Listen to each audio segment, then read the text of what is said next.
भाई मैं जिस पार्क के अंदर आया हूँ ना, ये भाई पूरे भारत का सबसे खतरनाक, सबसे क्रीपी और सबसे डेंजरस पार्क है भाई।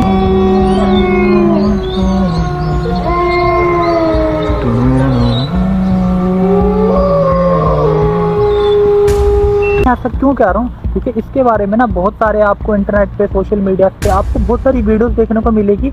और भाई काफ़ी वीडियोस तो इस हद तक वायरल है कि भैंस से उन पे 50-50, 60-60 मिलियन व्यूज़ जा रहे हैं भाई। ऐसे ऐसे मिलियन वाली व्यूज़ वाली वीडियोस भैंस वायरल हो रही है इस पार्क के नाम से।